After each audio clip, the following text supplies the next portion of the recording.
মমতা ব্যানার্জির উচিত ছিল, আবার বলছি, মমতা ব্যানার্জি এই সমস্ত মানুষ যাদের ভোটার লিস্টে নাম ওঠেনি, যারা ডিলিটেড হয়েছে, যারা ট্রাইব্যুনালে যেতে বাধ্য হচ্ছে, তাদের জন্য কুমিরের কান্না না কেঁদে এখনই মমতা ব্যানার্জির দাবি করা উচিত যে ভোট স্থগিত করো। যতক্ষণ পর্যন্ত না প্রত্যেকটা বৈধ ভোটারের নাম নথিভুক্ত হচ্ছে ততক্ষণ ভোট স্থগিত করো। আমি সমর্থন করব, আমরা সমর্থন করব, কারণ এটা সাধারণ মানুষের সাংবিধানিক অধিকার। সে অধিকার কেউ কেড়ে নিতে পারে না। বাংলার মুখ্যমন্ত্রী চালাকি করবেন না দয়া করে। আপনি প্রথম দিন থেকে চালাকি করে বাংলার মানুষকে ঠগিয়েছেন। আজ এত মানুষের এত বিপদ হওয়ার পিছনে আপনারও অনেক বড় অবদান। নির্বাচন কমিশনের সঙ্গে আপনার উপর যুদ্ধ হয়েছে, নিচে আপনারা কিচ্ছু করেননি। মানুষকে সহযোগিতা করার জন্য এক বিন্দু চেষ্টা করেননি। যদি চেষ্টা করতেন, এই খাড়া রোদে হাজার হাজার লক্ষ লক্ষ মানুষকে আজকে অফিসের সামনে নির্বাচনের নাম তোলার জন্য এইভাবে না খেয়ে না দিয়ে রৌদ্র তাপের মধ্যে খালি আকাশের নিচে দাঁড়িয়ে থাকতে হতো না। ভয়ঙ্কর দৃশ্য দেখা যাচ্ছে সারা পশ্চিমবঙ্গ জুড়ে। আপনি বলছেন না কেন যে আপনি এই ভোট চান না? বলুন, আপনি বলুন যে এই ভোট অবৈধ, কারণ বৈধ ভোটারের নাম না থাকা মানে ভোট অবৈধ। তাই আপনি স্লোগান তুলুন, এই ভোট পশ্চিমবঙ্গের সরকার, পশ্চিমবঙ্গের তৃণমূল মানছে না। আমরা ভোট স্থগিত, ভোট বন্ধ করার জন্য আমি কথা বলছি না, ভোট স্থগিত করা হোক, দেরি করা হোক, ভোট থামিয়ে দেওয়া হোক। আমাকে বিভিন্ন জায়গায় বয়স্ক মানুষরা, মায়েরা, তারা বলছে সমর্থন তো করি আপনাকে কিংবা কাউকে, ভোট দিতে পারলে তো, ভোট চাইতে এসছেন আপনারা, ভোট দিতে পারলে তো। তাই যদি হয় তাহলে মমতা ব্যানার্জি কুমিরের কান্না না কেঁদে আপনি বলুন এ ভোট দান প্রথা স্থগিত থাক। হিম্মত হচ্ছে না আপনার কেন? বলুন, আপনি চ্যালেঞ্জ করছে আপনাকে, বলুন এই ভোট দান অবৈধ। কেন বলতে পারছেন না? দেখুন, সব ঠিক আছে, গলিতে গলিতে সাধারণ মানুষকে ভোট দেওয়ার আগে ভয় দেখিয়ে আপনি বুথে যাবেন না, এই নির্দেশ জারি করা হচ্ছে। একটাই রাস্তা, প্রত্যেকটা এলাকায় যারা তৃণমূলের গুন্ডা ধরে জেলে ভরে দিতে হবে, না হলে কিন্তু ভোট অবাধ হতে পারে না। আপনারা সব করছেন, নির্বাচন কমিশন কি করছেন? মুখে বড় বড় কথা বলছেন, নির্বাচন কমিশন বড় বড় ব্যবস্থার কথা বলছেন, কিন্তু গ্রাউন্ড লেভেলে রিয়ালিটি কি? আপনার একটা গলিতে, সেই গলিতে মস্তানরা সেই গলির মানুষকে ভয় দেখাবে, বাধ্য করবে তাকে হয় আপনার হয়ে ভোট দিতে কিংবা ভোট দিতে না যাওয়ার ব্যবস্থা করতে। আপনি জানেন গতকাল আমাদের এখানটায় পেনশন হোল্ডার, যারা পেনশন হোল্ডার, তাদেরকে ডেকে নিয়ে তৃণমূলের নেতারা সভা করে বলছে তৃণমূলকে ভোট না দিলে পেনশন বন্ধ। এ কি কথা? ভোট না দিলে লক্ষ্মীর ভান্ডার বন্ধ, এ কি কথা? মিউনিসিপ্যালিটি কর্মচারীদের কংগ্রেস করি একথা বলার অধিকার নাই, চাকরি মায়না কেটে নেবে, বন্ধ করে দেবে মায়না। তানাশাহি চলছে, একদম স্বৈরাচারী চূড়ান্ত পর্যায়ে চলে গেছে। মানুষের ভোট দেওয়ার অধিকারটা কেড়ে নিতে চাইছে, যা স্বৈরাচারী শাসকরা করে থাকে। পশ্চিমবঙ্গের তৃণমূল নেত্রী মমতা ব্যানার্জি ক্ষমতায় টিকে থাকার জন্য মানুষের কাকে ভোট দিবে তা ঠিক করে দিচ্ছে। হ্যাঁ, ভোট দেওয়ার আগে ধমক দিচ্ছে, তার চাকরি করার অধিকার, মায়না সব বন্ধ করে দিচ্ছে। জানেন কি এগুলো আপনারা? এই সরকারের বিরুদ্ধে তাই মানুষের আস্থা, বিশ্বাস, ভরসা নেই। আর মরিয়া তৃণমূল সমস্ত পন্থা অবলম্বন করে তাদের সরকারকে বাঁচিয়ে রাখার আপ্রাণ প্রয়াস করছে। তাই ব্যবস্থা নিতে হবে সেই রকম যে ব্যবস্থাকে বলা হয় ফুল প্রুফ মেজার, অর্থাৎ যেখানে কোনো ত্রুটি থাকবে না, ভয় শূন্য ভোট। আমরাও তো এটাই দাবি করি, ফিয়ারলেস ভোট হবে, ভোট উইদাউট ফিয়ার। কিন্তু ভয় শূন্য পরিবেশ তৈরি করতে গেলে তৃণমূলের গুন্ডা বাহিনীর বিরুদ্ধে যে যে ব্যবস্থা নেওয়া দরকার সেগুলো কিন্তু নেওয়া নেই। এখানকার পুলিশ কিচ্ছু করবে না। মনে করো নির্বাচন কমিশন, তার কাছে আমি কোনো কমপ্লেন করলাম, সে কমপ্লেনটা পাঠাবে জেলার পুলিশকে, এসপিকে, এসপি জিজ্ঞেস করবে থানার ওসিকে, ওসি জিজ্ঞেস করবে এসআইকে, এসআই রিপোর্ট দিল কিছু ব্যাপার হয়নি, সেই রিপোর্ট দিল ওসি তার উপরওয়ালাকে, সেই উপরওয়ালা দিল তাকে, তারপরে এসপি, তারপরে নির্বাচন কমিশন। নির্বাচন কমিশন যখন বলবে তবে না ওইখানে খবর নিয়েছে আমরা, তেমন তো কিছু হয়নি। কি মানে হলো তাহলে? গোটা সিস্টেমটা তো করাপ্ট হয়ে আছে, গোটা সিস্টেমটাই পার্টিজান হয়ে আছে। এসপি পাল্টি কি হবে? এসপির কি করার ক্ষমতা আছে? এসপিকে তো অধস্তন অফিসারদের উপর নির্ভর করতে হয়, সে অধস্তন অফিসাররা তৃণমূলে দাঁড়ালি করবে, তারা যা রিপোর্ট দেবে এসপি সেই রিপোর্টের বাইরে কিছু করতে পারবে? তাই সাধারণ সাধারণ ভোটারের তাদেরকে সহযোগিতা করার জন্য নির্বাচন কমিশনের পক্ষ থেকে হেল্পলাইন খোলা উচিত। তারা কোথায় ভীত হচ্ছে, তাদেরকে কে ভয় দেখাচ্ছে, তার জন্য হেল্পলাইন খুলে ব্যবস্থা নেওয়া উচিত নির্বাচন কমিশনের। যদি প্রকৃত অর্থে ভয় শূন্য ভোটের ব্যবস্থা করতে হয়, আমি বিশ্বাস করি না পশ্চিমবঙ্গে ভয় শূন্য ভোট হবে। মমতা ব্যানার্জি তিনি তো কবি, সাহিত্যিক, আঁকনেবালি, গান করনেবালি, এখন তাকে দেখবো ইতিহাসবিদ হিসাবে তাকে হয়তো দেখতে হতে পারে। যিনি বলেছিলেন ঈশ্বরচন্দ্র বিদ্যাসাগর নাকি কি ওই সতীদাহ প্রথা বন্ধ করে দিয়েছিল, কি সব বলে যখন তখন বলে। তো আমি ইতিহাসবিদ মমতা ব্যানার্জিকে জিজ্ঞেস করবো, বঙ্কিমচন্দ্রের সঙ্গে বহরমপুরের সম্পর্ক কি জানেন? আপনি হয়তো জানেন না। বঙ্কিমচন্দ্র যে বন্দে মাতারাম এই মুর্শিদাবাদ থেকেই তিনি সৃষ্টি করেছিলেন, তা কি জানেন? জানেন না। আপনি কি জানেন বঙ্কিমচন্দ্রের এই বন্দে মাতারাম সৃষ্টি লালগোলা থেকে হয়েছিল? আপনি তাও জানেন না। সেখানে একটা বঙ্কিমচন্দ্রের স্মৃতির উদ্দেশ্যে কোনো কিছু প্রতিষ্ঠান করেছেন? না, তা করেননি। এই স্কোয়ার ফিল্ড দিয়ে তিনি যাতায়াত করতেন বঙ্কিমচন্দ্র, তার ডিএম অফিসের বাড়িটা এখন ওই রকমই আছে। আপনি কি তা জানেন? তা জানেন না। তাহলে এই বহরমপুরে, এই মুর্শিদাবাদে বঙ্কিমচন্দ্রের স্মৃতিকে রক্ষা করতে আপনি কি একটা কোনো কাজ করেছেন? একটা ঢিপি বানিয়েছেন কমসে কম? হ্যাঁ, এখন আপনার বঙ্কিমচন্দ্রের কথা মনে করছে, পড়ে পড়ছে, রবীন্দ্রনাথের কথা মনে, কত না কথা মনে পড়বে আপনার এখন। আপনি কাকে সম্মান দিয়েছেন জীবনে? বাংলার মুখে আপনি কাকে সম্মান দিয়েছেন? ঋষি বঙ্কিমচন্দ্রকে আমরা সবাই ঋষি বলে ডাকি।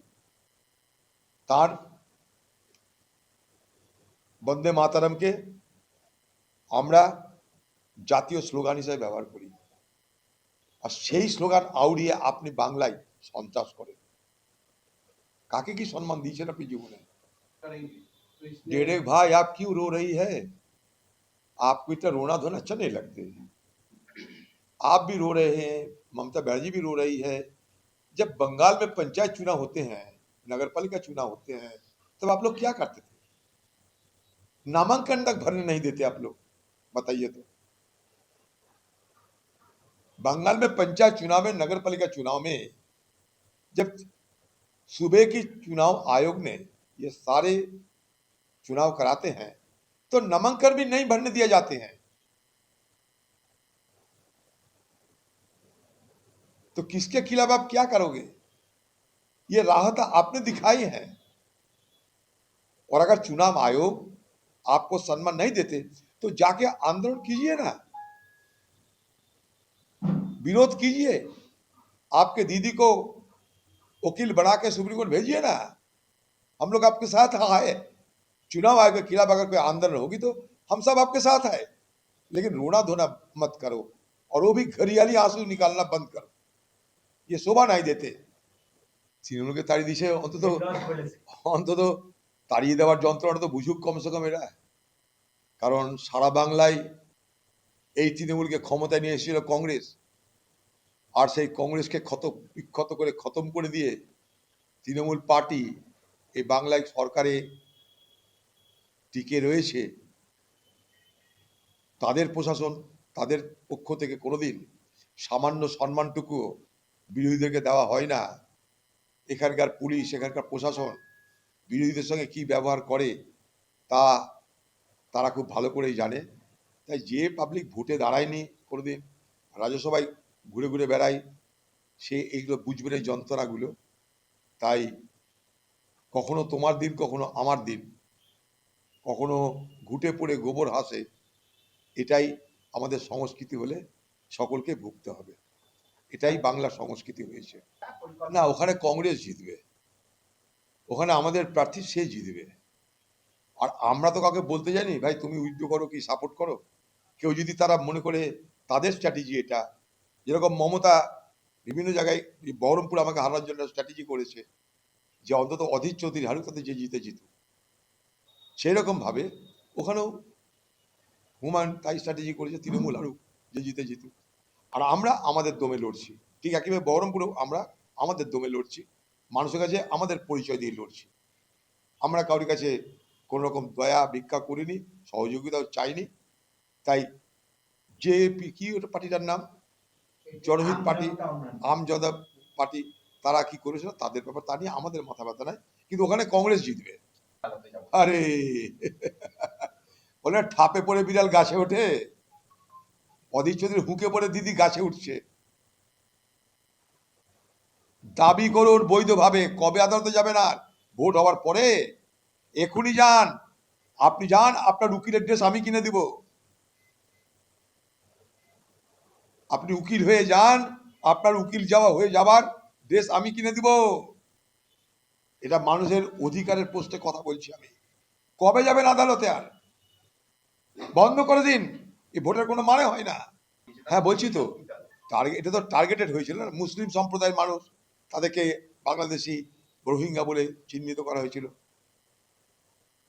সাধারণ মানুষের নাম বাদ গেছে, মতুয়া সম্প্রদায়ের মানুষের নাম বাদ গেছে, অনেক হিন্দু পরিবারের নাম বাদ গেছে, প্রফেসর ডাক্তার তাদের নাম বাদ গেছে। সংখ্যায় যেহেতু মুর্শিদাবাদে মুসলমান জনসংখ্যা বেশি, তাই মুসলমানদের নাম বেশি বাদ গেছে। যেখানটায় মতুয়াদের সংখ্যা বেশি, সেখানে মতুয়াদের নাম বাদ গেছে। হিন্দু মুসলমান মতুয়া আমার সেটা দেখার দরকার নাই। একটা ভোটার, তার জাত দেখবো না, পাত দেখবো না, ধর্ম দেখবো না, কোনো ভোটারের নাম বাদ যদি যায় তাহলে আমরা संविधान के अवमानना করছি বলে আমি মনে করি। चुनाव आयोग की बड़ी बड़ी वादे तो होते हैं, लेकिन चुनाव के समय ये वादे निभाने के लिए चुनाव आयोग के पास क्या इंतजाम है, क्या हथियार है, ये मुझे मालूम नहीं। क्योंकि बंगाल में चुनाव में ये तनाव होगी, चुनाव में आतंक फैलाने की हर संभव कोशिश होगी और आप कुछ नहीं कर पाओगे, इसलिए कि निचले स्तर पे, जमीनी स्तर पे जितने सारे पुलिस बल है सब सत्तारूढ़ पार्टी की दलाली करते हैं। দেখুন ব্যাপারে যে পশ্চিমবঙ্গ পুলিশের নিরপেক্ষতা নিয়ে যদি তৃণমূলের লোক প্রশ্ন করে তাহলে গাধাতেও হাসবে, ঘোড়াতেও হাসবে। কারণ সারা বাংলার মানুষ জানে যে পশ্চিমবঙ্গের পুলিশ বাহিনীকে মমতা ব্যানার্জি তার গোলাম বাহিনীতে রূপান্তরিত করে ফেলেছে। পশ্চিমবঙ্গে পুলিশ বাহিনীতে নির্বাচন কমিশন হয়তো উপরে কিছু রদবদল করেছে, এসপিকে ডিএমকে এদিক থেকে ওদিক, কিন্তু বাকি নিচে তলার যত পুলিশ অফিসার আছে তারা তৃণমূল দলের জন্য, তৃণমূল পার্টির জন্য সরকারের হয়ে কাজ তারা করেই চলেছে। কারণ একটা জিনিস মমতা ব্যানার্জি জানতো, তৃণমূল জানতো যে নির্বাচন কমিশন যেদিন থেকে দায়িত্ব পাবে পশ্চিমবঙ্গে যে সমস্ত তৃণমূলের বংশবদ বড় বড় অফিসার তাদেরকে ট্রান্সফার, রিপ্লেসমেন্ট এদিক ওদিক করবে, রিপ্লেসমেন্ট এদিক থেকে ওদিক, ওদিক থেকে এদিক করবে। তাই তারা আগে থেকেই সেই প্রিপারেশন নিয়ে প্রিএমটিভ মেজার হিসাবে নিচের তলাটা ঠিক রেখে দিয়েছে। একদম ভিলেজ পুলিশ থেকে আরম্ভ করে, সিভিক পুলিশ থেকে আরম্ভ করে থানার এএসআই, টাউন বাবু, এসআই, এই পর্যায়ে তৃণমূল তার নিজের লোককে আগে থেকেই বসিয়ে রেখেছে। ফলে সারফেসে উপর উপর এদিক ওদিক কিছু পরিবর্তন হলেও নিচের তলা যেমনকার তেমন অটুট থেকে গেছে। অটুট থেকে গেছে বলেই আজও আমাদের পোস্টার লাগানোর পর ছিঁড়ে দেওয়া হয়, আজও আমাদের ফ্লেক্স খুলে নেওয়া হয়, সব কিছু পুলিশ জানে, চুপ করে থাকবে। অভিযোগ করা হলে চুপ করে থেকে যাবে, অপরাধ করলে নির্বাচন কমিশনের চাপে পড়ে ধরলো, ছেড়েও দেবে। এখন যেটা আমাদের কাছে আরো বড় প্রশ্ন, বহরমপুর বিধানসভায় মমতা ব্যানার্জি পদযাত্রা করে যাওয়ার পর তিনি যে মিটিংটা করে গেলেন, সেই মিটিংয়ে তিনি যে পরামর্শগুলো দিলেন সেগুলো আমাদের কাছে আমাদের দূত মারফত এসে পৌঁছেছে। পরামর্শ নাম্বার 1, অধীর চৌধুরী কোথাও জায়গায় গেলে সেখানটায় তোমরা স্লোগান দিও না, তাতে মানুষের মধ্যে তোমাদের সম্পর্কে ভুল ধারণা যাচ্ছে, মানুষ অসন্তুষ্ট হচ্ছে। তাই অধীর চৌধুরীর বিরুদ্ধে স্লোগান দিয়ে তাকে বাধা দেওয়ার চেষ্টা করো না। 2, অধীর চৌধুরী হারবে এটা তোমরা নিশ্চয়ই অনুমান করছো। সেই জায়গায় যদি যেতে হয়, অর্থাৎ তৃণমূলে যদি সেই হালাত হয়, তাহলে তোমরা ম্যাপিং শুরু করো। এসআইআর যেমন ম্যাপিং দেখেছেন আপনারা, তৃণমূল দলের পক্ষ থেকে বহরমপুরে শহরে অঞ্চলে গ্রামে গ্রামে তৃণমূলের লোকেরা সে ম্যাপিং শুরু করেছে। সেই ম্যাপিং কি, যে কোন কোন পরিবার কংগ্রেসকে ভোট দিতে পারে তার তালিকা তৈরি করো। সেই তালিকা তৈরি করে সেই সমস্ত ভোটারদের উপরে এখন থেকে মানসিক চাপ সৃষ্টি করো, যে লক্ষ্মীর ভাণ্ডার, পেনশন এইসব বন্ধ বা তাদেরকে নানা রকম বিপদের মধ্যে পড়তে হতে পারে। ভয় ভীতি দেখানোর মধ্য দিয়ে সেই সমস্ত কংগ্রেসকে সমর্থন করতে পারে এই সমস্ত ভোটারদের একদম নির্দেশ দিয়ে দাও যে ভোটের দিন তারা যেন বাড়ি থেকেই না বার হয়। বড় ভয়ঙ্কর খেলা খেলছে, বোঝার চেষ্টা করুন। মানে ভোটের দিন তৃণমূল পার্টি এটা বুঝতে পেরেছে যে ভোটে কারচুপি করা যাবে না, বুথ দখল, বুথ রিগিং করা যাবে না। তাই তারা নতুন পদ্ধতি নিয়েছে।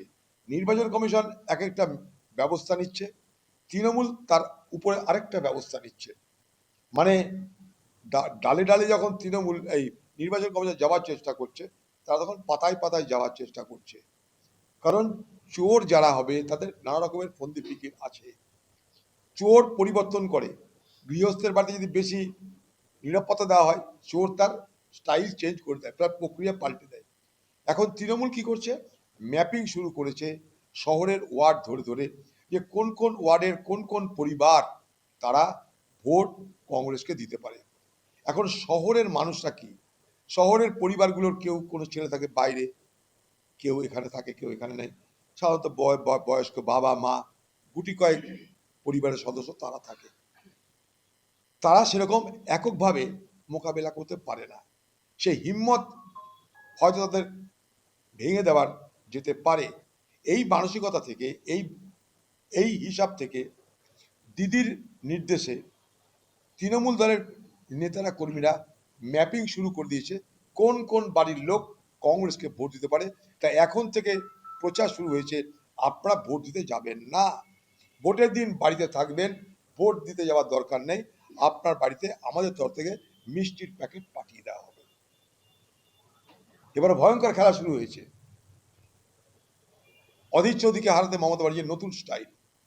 এর আগে এবার দাঙ্গা লাগালো লোকসভায় হারাতে, এখন আরেকটা স্টাইল নিচ্ছে এবং কংগ্রেসের ভোটের সংখ্যা পরিমাণ কমিয়ে দিয়ে সেই লোকসভার মডেল এখানে অ্যাপ্লাই করে সব এক হয়ে অধীর চৌধুরীকে হারাও।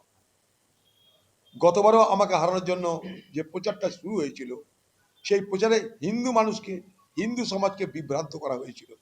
এবারেও সেই হিন্দু সমাজকে বিভ্রান্ত করবার আরেকটা প্রক্রিয়া শুরু হয়েছে। তাই লক্ষ্য করে দেখবেন, বহরমপুরের প্রচারে না তৃণমূল বিজেপির বিরুদ্ধে কিছু বলে, না বিজেপি তৃণমূলের বিরুদ্ধে কিছু বলে, উভয়ের বিরুদ্ধে কথা বলে না, সবারই বিরোধিতা আমাকে নিয়ে। অর্থাৎ আমাকে হারাতে সকলের মধ্যে একটা আন্ডারস্ট্যান্ডিং করার চেষ্টা হচ্ছে। অর্থাৎ যে মডেলে গত লোকসভা নির্বাচনে আমাকে হারানো হয়েছে, ঠিক একই মডেলে এবারেও যাতে অধীর চৌধুরীকে হারানো যায়, তার মমতা ব্যানার্জি সেই নির্দেশ, বুদ্ধি, জ্ঞান সব তিনি দিয়ে গেছেন। তাই বহরমপুরের মানুষকে বলবো, যেখানে আপনাকে বলবে ভোট দিতে যাবেন না, দয়া করে একটা খবর দেবেন আমাদেরকে। আমরা আপনাদের জন্য হেল্পলাইন চালু করব খুব তাড়াতাড়ি। যেখানে আপনাদেরকে কেউ ভয় দেখাবে ভোট দিতে যাবেন না, তাহলে বিপদ হবে, আপনারা আমাদেরকে জানাবেন, সেই লোককে আমরা গড়াদে পোড়ার ব্যবস্থা করব। এতটুকু ভয় পাবেন না, ভোট দেওয়ার অধিকার আপনার সাংবিধানিক অধিকার, আপনার স্বাধীন দেশের নাগরিক হিসাবে আপনার নাগরিক অধিকার। তৃণমূল সে অধিকার কেড়ে নিতে চাইলে আপনি আপনার অধিকার থেকে নিজেকে বঞ্চিত করবেন না। বড় ভয়ঙ্কর সমস্ত ষড়যন্ত্র এই বহরমপুর শহরে করার চেষ্টা করছে, কিন্তু বহরমপুর শহরের মানুষকে সঙ্গে নিয়ে তাদের কোনো চক্রান্তকে এখানটায় সফল হতে দেওয়া হবে না।